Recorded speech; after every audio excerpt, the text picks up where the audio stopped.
150 manatlıq disklərin rənglənməsindən nələr daxildirsə, hamısını bir-bir izah eləyirəm. Birinci diski sökürük. Sonra təkəri çıxardırıq.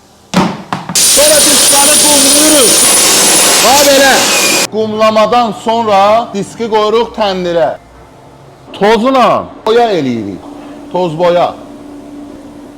Təbrik eləyirəm. Diskin artıq hazırdır. 360 dərəcə.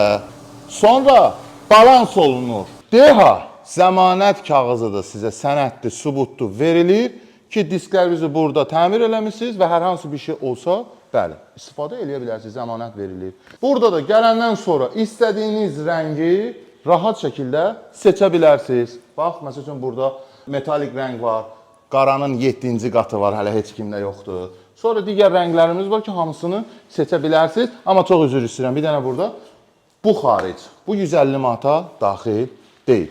Və bir dənə də ona qeyd eləmək istəyirəm ki, keyfiyyətdən, nə bilim, ustadan, ay mən əziyyət çəkirəm, bunlar əziyyət çəkmir, xahiş edirəm bu söhbətləri eləməyin. Bu bazarda hərə öz işi ilə, sənəti ilə sözünü deyə bilirsə, desin. Bugün 150 manatdır. Əsəbləşsəm, 150 manatdan da aşağı olacaq. Ona görə də hərə öz işini davam edəsin.